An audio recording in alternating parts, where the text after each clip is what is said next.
ಇತಿಹಾಸದಲ್ಲೇ ಮೊದಲು ಶ್ರೀನಿವಾಸಪುರವನ್ನ ಜಾಗತಿಕ ಮಟ್ಟಕ್ಕೆ ಕೊಂಡೊಯ್ಯಲು ನಿಂತ ಧೀಮಂತ ಮಹಿಳೆ.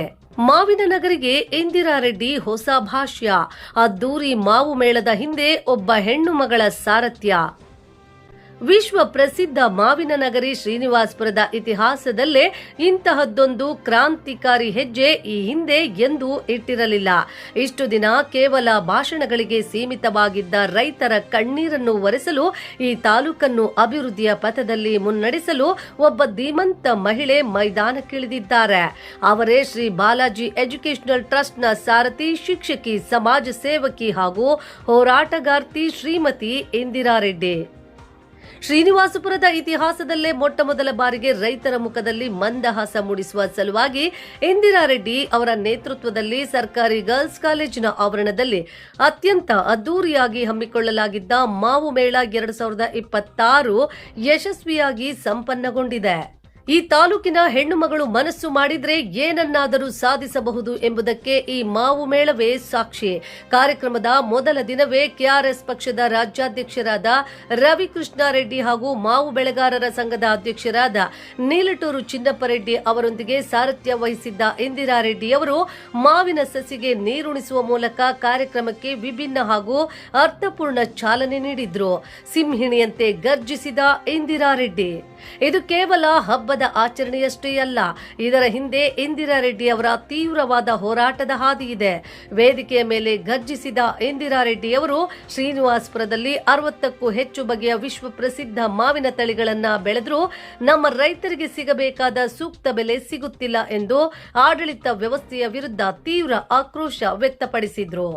ಮಳೆ ಇಲ್ಲದೆ, ನದಿಗಳ ನೀರಿಲ್ಲದೆ ಬರಡಾಗಿರುವ ಈ ಭೂಮಿಯಲ್ಲಿ ಕಣ್ಣೀರಲ್ಲಿ ಮಾವು ಬೆಳೆಯುವ ರೈತನಿಗೆ ಕೇವಲ ಭರವಸೆ ನೀಡಿದ್ರೆ ಸಾಲದು, ಅವರಿಗೆ ಸೂಕ್ತ ಮಾರುಕಟ್ಟೆ ಸಿಗಬೇಕು. ಅದಕ್ಕಾಗಿಯೇ ಪ್ರತಿ ವರ್ಷವೂ ಇಂತಹ ಮಾವು ಮೇಳಗಳನ್ನ ಸರ್ಕಾರವೇ ನಡೆಸಬೇಕು ಎಂದು ಸಿಂಹಿಣಿಯಂತೆ ಧ್ವನಿ ಎತ್ತಿದ್ದಾರೆ. ಸಹಸ್ರಾರು ಜನರನ್ನು ಮಂತ್ರಮುಗ್ಧಗೊಳಿಸಿದ ಸಾಂಸ್ಕೃತಿಕ ವೈಭವ. ಬಣ್ಣ ಬಣ್ಣದ ಮಾವಿನ ಹಣ್ಣುಗಳ ಪ್ರದರ್ಶನ, ರೈತರಿಗೆ ಮತ್ತು ಸಾರ್ವಜನಿಕರಿಗೆ ಉಪಯುಕ್ತ ಮಾಹಿತಿ ವಿನಿಮಯಗಳ ಜೊತೆಗೆ ಸಂಜೆ ನಡೆದ ಮಿಮಿಕ್ರಿ ಮತ್ತು ಜಾನಪದ ನೃತ್ಯಗಳು ನೆರೆದಿದ್ದ ಸಹಸ್ರಾರು ಜನರನ್ನ ಮಂತ್ರಮುಗ್ಧರನ್ನಾಗಿಸಿದವು. ಇಡೀ ಶ್ರೀನಿವಾಸಪುರವೇ ಒಂದು ಹಬ್ಬದ ವಾತಾವರಣದಲ್ಲಿ ಮುಳುಗೇಳುವಂತೆ ಮಾಡುವಲ್ಲಿ ಈ ಮೇಳ ಯಶಸ್ವಿಯಾಯಿತು. ತನ್ನ ತಾಲೂಕಿನ ರೈತರ ಕಳಕಳಿಗಾಗಿ ಇಡೀ ಶ್ರೀನಿವಾಸಪುರವನ್ನ ಹೆಮ್ಮೆಯಿಂದ ಮುನ್ನಡೆಸಲು ಹೆಜ್ಜೆ ಇಟ್ಟಿರುವ ಶ್ರೀಮತಿ ಇಂದಿರಾ ರೆಡ್ಡಿ ಅವರ ಶ್ರಮ ಶ್ಲಾಘನೀಯ. ಒಬ್ಬ ಮಹಿಳೆ ಮನಸ್ಸು ಮಾಡಿದ್ರೆ ಇಡೀ ತಾಲೂಕಿನ ಚಿತ್ರಣವನ್ನೇ ಬದಲಾಯಿಸಬಹುದು ಎಂಬುದಕ್ಕೆ ಈ ಮಾವು ಮೇಳ 2026 ಅತ್ಯಂತ ಪ್ರಮುಖ ಮೈಲಿಗಲ್ಲಾಗಿದೆ. 20 ದಿನಗಳ ಹಿಂದೆಯಿಂದ ನಮ್ಮ ಪ್ರಯತ್ನ ಇವತ್ತಿಗೆ ಮುಕ್ತಾಯ ಆಗಿದೆ. ಈ ಕಾರ್ಯಕ್ರಮದ ಉದ್ದೇಶ ಇಲ್ಲಿನ ಸ್ಥಳೀಯ ರೈತರಿಗೆ ನಾವು ಅನುಕೂಲ ಮಾಡಿಕೊಡ್ಬೇಕು. ಮತ್ತೆ ಇವತ್ತು ಆಗ್ಲೇ ನಮ್ಮ ಸ್ನೇಹಿತರೊಬ್ರು ಹೇಳ್ತಾ ಇದ್ರು, ನಮಗೆ ಪಟಾಕಿ ಬೇಕು ಅಂತಂದ್ರೆ ಬೇರೆ ಊರಿಗೆ ಎಲ್ಲಿ ಮ್ಯಾನುಫ್ಯಾಕ್ಚರ್ ಮಾಡ್ತಾರೆ ಅಲ್ಲಿಗೆ ಹೋಗಿ ಖರೀದಿ ಮಾಡ್ಕೊಂಡು ಬರ್ತೀವಿ. ಆ ಲೆವೆಲಲ್ಲಿ ಏನು ಬ್ರ್ಯಾಂಡಿಂಗ್ ನಿರ್ಮಾಣ ಮಾಡ್ಕೊಂಡಿದ್ದಾರೆ. ಆದರೆ ಶ್ರೀನಿವಾಸಪುರದ ಜನತೆ ಪ್ರಕೃತಿಯಿಂದ ಬರ್ತಕ್ಕಂತಹ ಈ ಮಾವನ್ನ ಬೇರೆ ಎಲ್ಲೋ ಹೋಗಿ ಮಾರಾಟ ಮಾಡ್ಕೊಳ್ಳುವಂತಹ ಪರಿಸ್ಥಿತಿಯಲ್ಲಿದ್ದೀವಿ. ಬೇರೆಯವರು ನಮ್ಮ ಪ್ರದೇಶಕ್ಕೆ ಬಂದು ಖರೀದಿ ಮಾಡ್ಕೋಬೇಕು. ಆಗ ಮಾತ್ರ ನಮ್ಮ ಒಂದು ವಿಶೇಷತೆ ಗೊತ್ತಾಗುತ್ತೆ ಅಂತ ಹೇಳಿ ಆ ಒಂದು ಇಂಟೆನ್ಷನ್ ಇಟ್ಕೊಂಡೇ ಈ ಕಾರ್ಯಕ್ರಮ ಮಾಡಿರ್ತಕ್ಕಂಥದ್ದು. ಇಲ್ಲಿ ಗೊತ್ತಿದೆ ನಮಗೆ, ಮಾವು ಬೆಳೆಗಾರರು ಜಾಸ್ತಿ ಇದ್ದಾರೆ, ಇಲ್ಲಿ ಖರೀದಿ ಆಗಲ್ಲ. ಎಲ್ಲರ ಮನೆಯಲ್ಲೂ ಮಾವು ಸೀಸನ್ ಬಂತು ಅಂತಂದ್ರೆ ಎಲ್ಲರ ಮನೆಯಲ್ಲೂ ಮಾವು ಇರುತ್ತೆ. ಆದ್ರೂ ಮೇಳ ಕಂಡಕ್ಟ್ ಮಾಡಿದೀವಿ ಅಂತಂದ್ರೆ ವ್ಯಾಪಾರ ಮಾಡೋ ಉದ್ದೇಶ ಅಲ್ಲ. ಇಲ್ಲಿನ ತಳಿಗಳನ್ನ, ಇಲ್ಲಿನ ವೆರೈಟಿಗಳನ್ನ ಬೇರೆ ಪ್ರದೇಶದಲ್ಲಿ ನಾವು ಪರಿಚಯ ಮಾಡಿಕೊಡ್ಬೇಕು. ಮೀಡಿಯಾ ಮುಖಾಂತರ, ಸೋಷಿಯಲ್ ಪ್ಲಾಟ್ಫಾರ್ಮ್ಸ್ ಮುಖಾಂತರ ನಮ್ಮ ಶ್ರೀನಿವಾಸಪುರದ ಹೆಮ್ಮೆಯನ್ನ, ಈ ಒಂದು ಐಡೆಂಟಿಟಿನ ನಾವು ಪ್ರಸಿದ್ಧ, ನಮ್ಮ ವಿಶ್ವ ಪ್ರಸಿದ್ಧ ಅಂತ ಹೇಳಿದ್ರೆ ಸಾಕಾಗಲ್ಲ.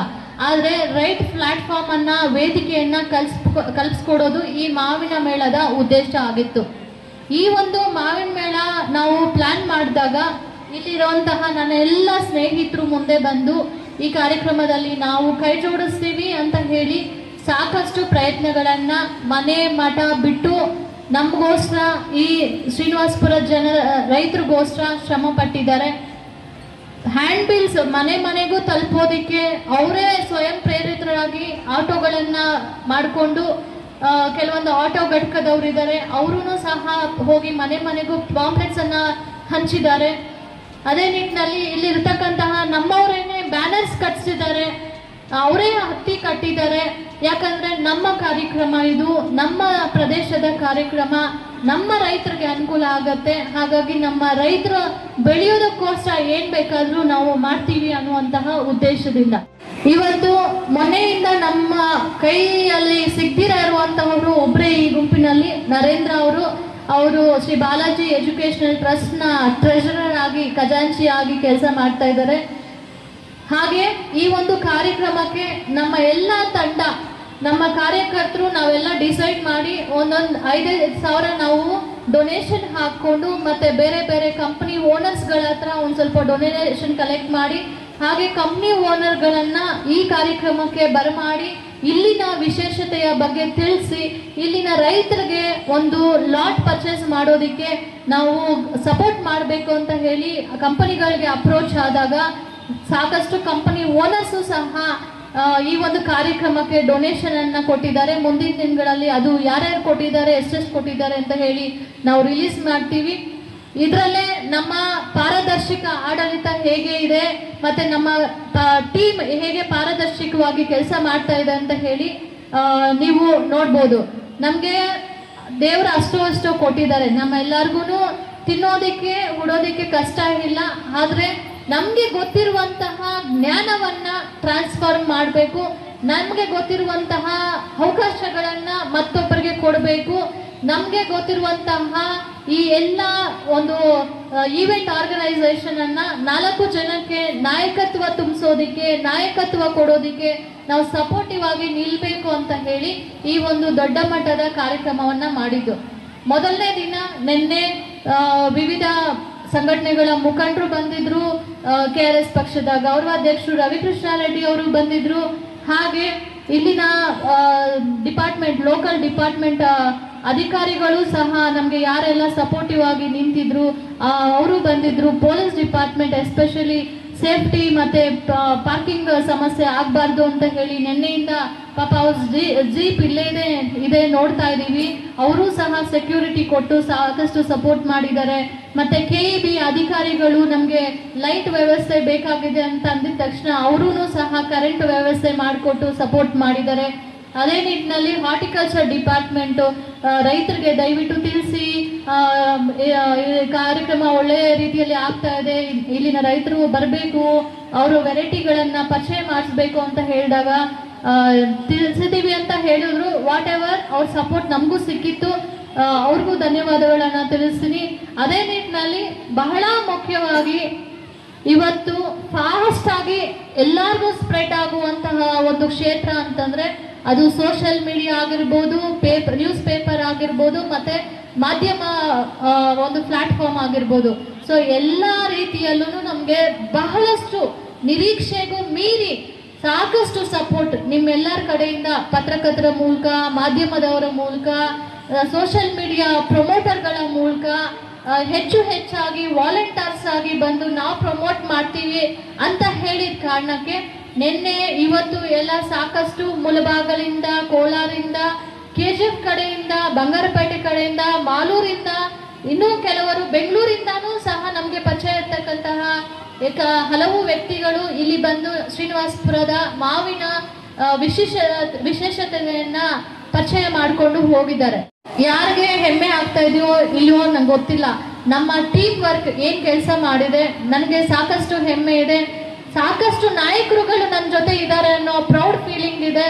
ಗುಲಾಮರಾಗಿದ್ದಾಗ ಮಾತ್ರ ಅವರು ನಮ್ಮ ಜೊತೆಗಿದ್ದಾಗ ಭಯ ಆಗುತ್ತೆ, ಅವರು ಎಲ್ಲಿ ಯಾವ ಟೈಮಲ್ಲಿ ಏನ್ ಮಾಡ್ತಾರೋ ಅಂತ. ಆದ್ರೆ ಇವತ್ತು ಹೆಮ್ಮೆಯಿಂದ ಹೇಳ್ತೀನಿ, ಶ್ರೀನಿವಾಸಪುರದ ಲೋಕಲ್ ನಾಯಕತ್ವ, ಯುವ ಜನಾಂಗ ನಮ್ಮ ಜೊತೆ ನಮ್ಮ ಟೀಮ್ ಆಗಿದ್ದಾರೆ.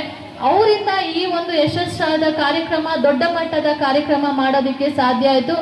ಆಮೇಲೆ ಇಲ್ಲಿ ಚೇರ್ ವ್ಯವಸ್ಥೆ ಮಾಡಿರ್ತಕ್ಕಂಥದ್ದು, ಬೆಳಗ್ಗೆಯಿಂದ ಜನರು ಬರ್ತಾ ಇರ್ತಾರೆ, ಹಾಗಾಗಿ ಅವರು ಕೂತ್ಕೊಳ್ಳಿ, ಬಿಸಿಲು ಜಾಸ್ತಿ ಇದೆ ಅಂತ ಹೇಳಿ ಚೇರ್ ವ್ಯವಸ್ಥೆ ಮಾಡಿರುವಂಥದ್ದು.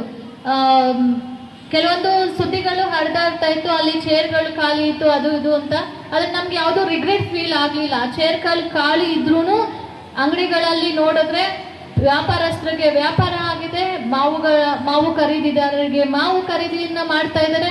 ಇನ್ನು ನಮ್ಮ ತಂಡನೂ 100 ಜನ ಇದ್ದಾರೆ ಹೋಗ್ತಾ. ನಾವು ಆಲ್ರೆಡಿ ಸ್ಟಾಲ್ ಇಟ್ಟಿರುವಂತವ್ರಿಗೆ ಮೊದಲನೇದಾಗಿ ಧನ್ಯವಾದ ಹೇಳಬೇಕು. ಅವರು ಸಪೋರ್ಟ್ ಮಾಡಿಲ್ಲ ಅಂತಂದಿದ್ರೆ ಇವತ್ತು ಕಾರ್ಯಕ್ರಮನೂ ಆಗ್ತಾ ಇರ್ಲಿಲ್ಲ. ಸೊ ಹಾಗಾಗಿ ಸ್ಟಾಲ್ಸ್ ಅವರನ್ನು ಸಹ ಬಂದು ನಮಗೆ ಸಪೋರ್ಟಿವ್ ಆಗಿ ನಿಂತ್ಕೊಂಡ್ರು. ಮತ್ತೆ ಅವ್ರಿಗೂ ಸಾಕಷ್ಟು ಬಿಸ್ನೆಸ್ ಆಗ್ತಾ ಇದೆ. ಮತ್ತೆ ವಿಶೇಷತೆ ಏನು ಅಂತಂದ್ರೆ ಆರ್ಗ್ಯಾನಿಕ್ ಆಗಿ ಮ್ಯಾಂಗೋಸ್ ನ ಬೆಳೆಯುವಂತವ್ರು, ಆರ್ಗ್ಯಾನಿಕ್ ಆಗಿ ಟೀ ಪೌಡರ್ ಅನ್ನ ಮಾಡುವಂತವ್ರು, ಆರ್ಗ್ಯಾನಿಕ್ ಆಗಿ ಪಿಕಲ್ಸ್ ಮಾಡುವಂತವ್ರು FPO ಪ್ಲಾಟ್ಫಾರ್ಮ್ಸ್ ನ ಇಂಟ್ರೊಡ್ಯೂಸ್ ಮಾಡಿಸಿದ್ರು. ಅವ್ರಿಗೆ ಸಿಕ್ಕಿರುವಂತಹ ಅವಕಾಶಗಳನ್ನ ಯುಟಿಲೈಸ್ ಮಾಡ್ಕೊಂಡು ಯಾವ ರೀತಿಯಲ್ಲಿ ಬೆಳೆದಿದ್ದಾರೆ ಅಂತ ಹೇಳಿದ್ರು. ಮತ್ತೆ ಏಲಕ್ಕಿ, ಬಾಳೆಹಣ್ಣು ಆಚೆ ಎಲ್ಲ ನಾವು ನೋಡಿದ್ರೆ 100 ರೂಪಾಯಿ ತಗೊಳ್ತಾರೆ ಕೆಜಿಗೆ. ಆದ್ರೆ ಇಲ್ಲಿ ಅವರು ರೈತರು ಇಲ್ಲಿಗೆ ಬಂದು 60 ರೂಪಾಯಿ ಕೆಜಿಗೆ ಮಾರಾಟ ಮಾಡ್ಕೊಂಡಿದ್ದಾರೆ. ಈ ಎಲ್ಲಾನು ಡೈರೆಕ್ಟ್ ಮ್ಯಾನುಫ್ಯಾಕ್ಚರ್ ಇಂದ ಕನ್ಸ್ಯೂಮರ್ಗೆ ಹೋಗುವಂತಹ ಪ್ರಯತ್ನ. ಸೊ ಇಲ್ಲಿ ಹಲವಾರು ಜನ ಇಲ್ಲಿ ಬಂದು ಪ್ಲಾಟ್ಫಾರ್ಮ್ ಅನ್ನ ಕ್ರಿಯೇಟ್ ಮಾಡ್ಕೊಂಡಿದ್ದಾರೆ. ಮತ್ತೆ ವಿಶೇಷವಾಗಿ ಹೆಣ್ಮಕ್ಳು ನೆನ್ನೆ ಎಲ್ಲ ಬಂದು ಕೂತ್ಕೊಂಡು ಮಾತಾಡ್ತಾ ಇದ್ರು. ನಮ್ಮದೇ ತೋಟ ಇದೆ, ನಾವೇನೇ ಪಿಕಲ್ಸ್ ಹಾಕ್ತೀವಿ, ನಾವೇನೇ ಮ್ಯಾಂಗೋಸ್ ಜಾಮ್ ಮಾಡ್ತೀವಿ, ನಾವೇನೇ ವ್ಯಾಲ್ಯೂ ಅಡಿಷನ್ ಮಾಡಿ ಅಕ್ಕಪಕ್ಕದ ಮನೆಯಲ್ಲಿ ಮಾರಾಟ ಮಾಡ್ಕೊಳ್ತಾ ಇದೀವಿ ಅಂತ. ಅಂದ್ರೆ ಸೀಸನ್ ಬಂತು ಅಂತಂದ್ರೆ ವ್ಯಾಪಾರ ಮಾಡೋದಿಕ್ಕೆ ಎಲ್ಲಾ ತರಹದ ಜ್ಞಾನ ನಮ್ಮ ಹೆಣ್ಮಕ್ಳಲ್ಲೂ ಇದೆ ಇಲ್ಲಿ. ಸೊ ಆ ಹೆಣ್ಮಕ್ಳಿಗೆ ರೈಟ್ ಪ್ಲಾಟ್ಫಾರ್ಮ್ ಬೇಕಾಗಿದೆ ಇವತ್ತು. ಆ ಪ್ಲಾಟ್ಫಾರ್ಮ್ ಕೊಡೋದಕ್ಕೆ ಈ ಮೇಳದಲ್ಲಿ ನಾವು ಅಲೈನ್ಸ್ ಆಗಿ ಏನು FPO ಮಾಡಿದ್ವಿ, ಫಾರ್ಮರ್ ಪ್ರೊಡಕ್ಷನ್ ಕಂಪನಿ ಅಂತ. ನಮ್ಮ FPO ಮುಂದಿನ ದಿನಗಳಲ್ಲಿ ಸಾಕಷ್ಟು ರೈತರಿಗೆ ಬೆನಿಫಿಟ್ ಕೊಡುತ್ತೆ ಅಂತ ಹೇಳಿ ನಮ್ಗಂತೂ ಭರವಸೆ ಇದೆ. ಯಾಕಂದ್ರೆ ಎಷ್ಟೋ ಯುವ ನಾಯಕರು ನನ್ನ ಅಕ್ಕಪಕ್ಕದಲ್ಲಿ ಕೂತಿರ್ತಕ್ಕಂಥವ್ರು, ವಿಶೇಷವಾಗಿ ರೈತ ಸ್ಥಾನದಲ್ಲಿ ಕೂತಿರ್ತಕ್ಕಂಥವ್ರು, ಅವರು ಎಕ್ಸ್ಪೆಕ್ಟ್ ಮಾಡ್ತಾ ಇದ್ದಾರೆ ನಾವು ಏನೋ ಒಂದು ವಿಭಿನ್ನವಾಗಿ ಪ್ರಯತ್ನ ಮಾಡ್ತಾ ಇದ್ದೀವಿ, ಮಾಡೋಣ ಅಂತ ಇದೆ. ಹಾಗಾಗಿ ಧೈರ್ಯವಾಗಿ ಕಾರ್ಯಕ್ರಮವನ್ನ ಮಾಡಿದೀವಿ. ಯಾರಿಗೋ ಮಾತಿಗೆ ಕುಗ್ಗುವಂತಹ ಪ್ರಯತ್ನ ಇಲ್ಲವೇ ಇಲ್ಲ. ಮುಂದಿನ ದಿನಗಳಲ್ಲಿ ದೊಡ್ಡ ದೊಡ್ಡ ಮಟ್ಟದಲ್ಲಿ ಕಾರ್ಯಕ್ರಮಗಳು ಜನರಿಗೆ ಅನುಕೂಲ ಆಗುವಂತಹದ್ದೇ ನಮ್ಮಿಂದ ಆಗುತ್ತೆ ಬಿಟ್ರೆ ಜನರಿಗೆ ಅನ್ಯಾಯ ಆಗುವಂತಹ ಕಾರ್ಯಕ್ರಮಗಳು ಆಗಲ್ಲ. ಸೊ ಹಾಗಾಗಿ ರೈತರು ಅವ್ರಿಗೆ ಸಿಕ್ಕಿರುವಂತಹ ಅವಕಾಶಗಳನ್ನ ಜಾತಿ, ಧರ್ಮ, ರಾಜಕಾರಣ ಎಲ್ಲ ಸೈಡ್ಗಿಟ್ಟು ನಮ್ಗೇನ್ ಬೇಕು ಅನ್ನೋದನ್ನ ಮೊದಲು ಅರ್ಥ ಮಾಡಿಕೊಂಡು ಮೊದಲನೇದಾಗಿ ಸ್ವಾರ್ಥವನ್ನ ಬಿಡಬೇಕು, ಇನ್ನೊಬ್ರು ಬೆಳಿಬಾರ್ದು ಅನ್ನೋದನ್ನ ಬಿಡಬೇಕು, ಅಸೂಯೆನ ಬಿಡಬೇಕು. ಆಗ ಮಾತ್ರ ನಾವು ಉದ್ಧಾರ ಆಗೋಕೆ ಸಾಧ್ಯ. ನೀವೆಲ್ಲ ರೈತರಿಗೆ ಹೇಳೋದು ಒಂದೇ, ರೈತರೆಲ್ಲ ಪ್ರಕೃತಿ ಮಕ್ಕಳು. ಪ್ರಕೃತಿಯಲ್ಲಿ ಇರೋದೇ ಒಂದು ಪುಣ್ಯ. ನಾವೆಲ್ಲ ಸಿಟೀಸ್ ಅಲ್ಲಿ ಬದುಕ್ತಾ ಇರುವಂತವ್ರಿಗೆ ಉಸಿರಾಡಕ್ ಒಳ್ಳೆ ಗಾಳಿ ಇಲ್ಲ, ಕುಡಿಯೋದಿಕ್ಕೆ ಒಳ್ಳೆ ನೀರಿಲ್ಲ. ಇವತ್ತು ತರಕಾರಿ ಬೆಳೆ ಮಾಡ್ತಾ ಇದ್ದಾರೆ, ಯಾವ್ದು ಚರಂಡಿ ನೀರಲ್ಲಿ ಮಾಡಿದ್ರು ಅದನ್ನ ತಿನ್ನೋ ಅಂತ ಪರಿಸ್ಥಿತಿ ಇದೆ. ಮತ್ತೆ ಇವತ್ತು ಲೈಫ್ ಸ್ಪ್ಯಾನ್ ತುಂಬಾ ಕಡಿಮೆ ಆಗ್ತಾ ಇದೆ, ಬದುಕುವಂತಹದ್ದು ತುಂಬಾ ಕಡಿಮೆ ವರ್ಷಗಳು ಬದುಕ್ತಾ ಇದ್ದಾರೆ. ಸೊ ಹಿಂದಿನ ಕಾಲದಲ್ಲಿ ಅವತ್ತು ಬೇಯಿಸಿರುವಂತಹ ಅನ್ನ ಸಾರು ಮುದ್ದೆನೆ ತಿಂತಾ ಇದ್ರು. ಅವತ್ತಿನ ಕಾಲದಲ್ಲಿ 106 ವರ್ಷ ಬದುಕ್ತಾ ಇದ್ರು. ನಮ್ಮ ತಾತನೇ 110 ವರ್ಷ ಬದುಕಿದ್ದಾರೆ. ಆದ್ರೆ ಇವತ್ತಿಗೆ ಬೇಯಿಸಿರುವ ಆಹಾರ ತಿನ್ಬಾರ್ದು ಅಂತಾನು ಹೇಳ್ತಾರೆ, ಪ್ರಮೋಟ್ ಮಾಡ್ತಾರೆ. ಫ್ರೆಶ್ ವೆಜಿಟೇಬಲ್ಸ್ ತಿನ್ಬೇಕು ಅಂತಾರೆ, ಫ್ರೆಶ್ ಫ್ರೂಟ್ಸ್ ತಿನ್ಬೇಕು ಅಂತ ಹೇಳ್ತಾರೆ. ಆದ್ರೆ ಎಷ್ಟು ಫ್ರೆಶ್ ತಿಂದ್ರೂ ಬೆಳೆದಿರುವಂತಹ ಗುಣಮಟ್ಟ ಸರಿ ಇಲ್ಲ ಅಂತಂದ್ರೆ ನಾವು ಹೆಚ್ಚು ದಿನ ಬದುಕೋದಿಕ್ ಸಾಧ್ಯನೇ ಇಲ್ಲ. ನಮ್ಮ ರೈತರು ಅಷ್ಟು ಕಷ್ಟ ಪಡುವಂತವ್ರಿಗೆ BP ಶುಗರ್ ಕಾಮನ್ ಆಗ್ಬಿಟ್ಟಿದೆ ಇವತ್ತು. ಯಾಕೆ ಅಂತಂದ್ರೆ ಪೆಸ್ಟಿಸೈಡ್ಸ್, ಮಣ್ಣಿನ ಫಲವತ್ತತೆ ಇಲ್ಲ. ಆ ಮಣ್ಣು ಸಾಕಷ್ಟು ರೀತಿಯಲ್ಲಿ ಅವರು ಗೊಬ್ಬರಗಳು ಹಾಕಿ ಈ ಹಿಂದೆ ಏನು ನ್ಯಾಚುರಲ್ ರಿಸೋರ್ಸಸ್ ಏನೇನಿದೆ ಅದನ್ನ ಯೂಸ್ ಮಾಡಿಕೊಂಡು ನಾವು ಮಾಡಿದಾಗ ಪ್ರತಿಯೊಂದು ಪ್ರಕೃತಿಗೆ ಮತ್ತೆ ಸೇರುತ್ತೆ, ರೀಸೈಕಲ್ ಆಗುತ್ತೆ. ನಾವು ಒಂದು ಬೆಳೆ ಮಾಡಿದ್ರು ಮತ್ತೆ ಅದನ್ನ ಕೃಷಿಯಲ್ಲಿ ಹೋಗಿ ಇಟ್ಟಿದೀವಿ ಅಂತ ಏನೋ ಮಣ್ಣಲ್ಲಿ ಮುಚ್ಚಿದೀವಿ ಅಂದ್ರೆ ಗೊಬ್ಬರ ಆಗುತ್ತೆ, ಮತ್ತೆ ಆ ಗೊಬ್ಬರದಿಂದ ಇನ್ನೊಂದು ಬೆಳೆನ ಮಾಡಬಹುದು. ಆ ಎಲ್ಲ ಅವಕಾಶಗಳು ರೈತರಿಗೆ ಇದೆ. ಆದ್ರೆ ನಾವು ಬಡವರು ಅಂತ ಕುಗ್ಗೋದ್ರಲ್ಲಿ ಅರ್ಥ ಇಲ್ಲ.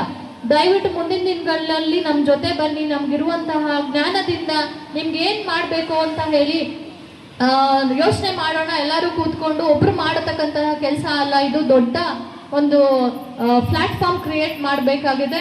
ಸೊ ಯಾವುದು ಅಡಚಣೆಗಳು ನಮ್ಮ ಪ್ರಕಾರ ಆಗಲಿಲ್ಲ. ನಿನ್ನೆ ಸಾಯಂಕಾಲ ಒಂದು ಸ್ವಲ್ಪ ಮಳೆ ಬಂತು, ಮಳೆಯ ಕಾರಣಕ್ಕೆ 1-2 ಅವರ್ ಯಾರು ಬರಲಿಲ್ಲ. ಆಮೇಲೆ ಹೌಸ್ ಇವರು ಸ್ಟಾಲ್ಸ್ ಹಾಕಿರುವಂತವ್ರು ಯಾರು ಬರ್ತಾ ಇಲ್ಲ ಅಂತ ಹೇಳಿ ಹೋಗ್ಬಿಟ್ರು. ಆದರೆ ಇವತ್ತು ಬೆಳಗ್ಗೆಯಿಂದ ಬೇರೆ ಬೇರೆ ಕಡೆಗಳಿಂದ ಬಂದು ಈ ಕಾರ್ಯಕ್ರಮವನ್ನ ಎಲ್ಲರೂ ಯಶಸ್ಸು ಮಾಡಿದ್ದಾರೆ. ಆ ಎಲ್ಲ ಕ್ರೆಡಿಟು ಈ ಭಾಗದ ರೈತರಿಗೆ, ಈ ಭಾಗದ ಜನರಿಗೆ ತಲುಪಲಿ. ನಾವು ಮಾಡಿರುವಂತಹದ್ದು ಒಳ್ಳೆ ಕಾರ್ಯಕ್ರಮ ಅಂತ ಹೇಳಿ ಆ ಭಗವಂತನಿಗೆ ಅನ್ಸಿದ್ರೆ ರೈತರೆಲ್ಲರೂ ಮುಂದಿನ ದಿನಗಳಲ್ಲಿ ನಮ್ಮ ಜೊತೆ ನಿಲ್ತಾರೆ. ಪ್ರಕೃತಿಗೆ ಆ ಶಕ್ತಿ ಇದೆ, ಒಳ್ಳೆತನಕ್ಕೆ ಒಂದು ಬೆಲೆ ಇದೆ ಅಂತ ಹೇಳಿ ನಾವು ನಂಬ್ತೀವಿ. ಸೊ ಈ ಕಾರ್ಯಕ್ರಮದ ಯಶಸ್ಸಿಗೆ ಕಾರಣೀಕರ್ತನಾದ ಶ್ರೀನಿವಾಸಪುರದ ಮಹಾಜನತೆಗೆ ಕೊನೆಯದಾಗಿ ಧನ್ಯವಾದಗಳನ್ನ ತಿಳಿಸ್ತಾ ಇದ್ದೀವಿ.